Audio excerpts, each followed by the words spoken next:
আসসালামু আলাইকুম। এটা হচ্ছে স্যামসাং ট্যাব A8, মানে 10 ইঞ্চি যেটা ওটা।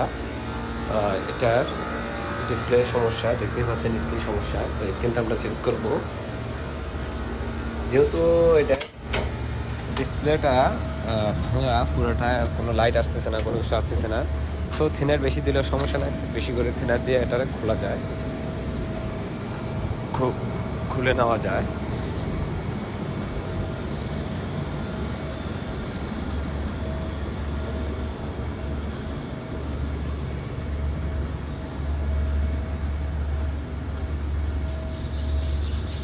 বি কেয়ারফুলি খুলতে হবে, কারণ এটার যে ডিসপ্লে র্যাবনটা আছে, ওই র্যাবনটাকে বি কেয়ার দেখতে হবে, আস্তে আস্তে খুলতে হবে, খুলে র্যাবনটা খুলতে হবে, ঠিক আছে?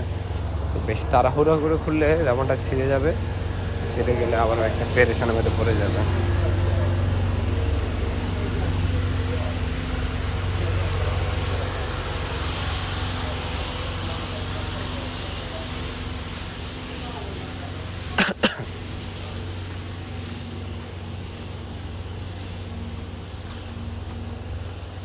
এরপরে একটা স্ক্রুপ আছে, স্ক্রুপটা খুলতে হবে।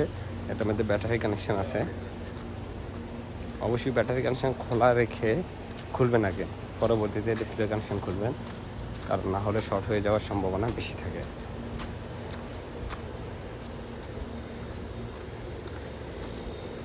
আমি ভিডিওটা ছোট করে ফেলছি, কারণ ভিডিওটা অনেক লম্বা হয়ে গেছিলো, এই জন্য।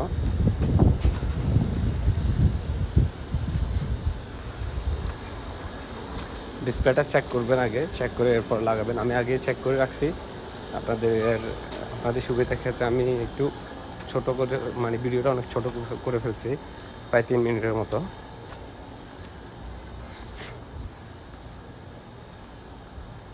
পুরো ফ্রেমটা ক্লিন করে নেবেন, ক্লিন করার পরে সুন্দর করে লাগাবেন। এখন আমি জাস্ট এটার পুরোপুরি ফিটিং দিচ্ছি, এই জন্য আমি সব স্ক্রুপগুলো লাগাই নিছি, এবং চারপাশ দিয়ে আটা দিয়ে দিবেন, ফ্রেমের মধ্যে আটা দিয়ে দিবেন, বাস একদম ক্লিয়ার হয়ে যাবে।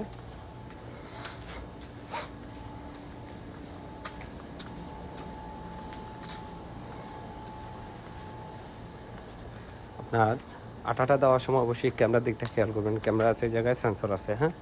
তো বি কেয়ারফুলি দিবেন, ক্যামেরা এবং সেন্সরের জায়গায় একটু কম করে দিবেন।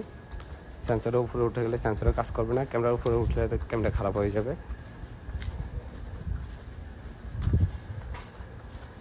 সুন্দর করে ফিটিং করে রাবার দিয়ে লাগাইলে, যে আপনাদের মানে আপনার কাছে যেরকম সুবিধা মনে হয়। আমার কাছে টেপ ছিল, আমি টেপ দিয়ে লাগাই দিছি, কারণ টেপ দিয়ে লাগাইলে অনেক সময় মজবুত হয়, অনেক সময়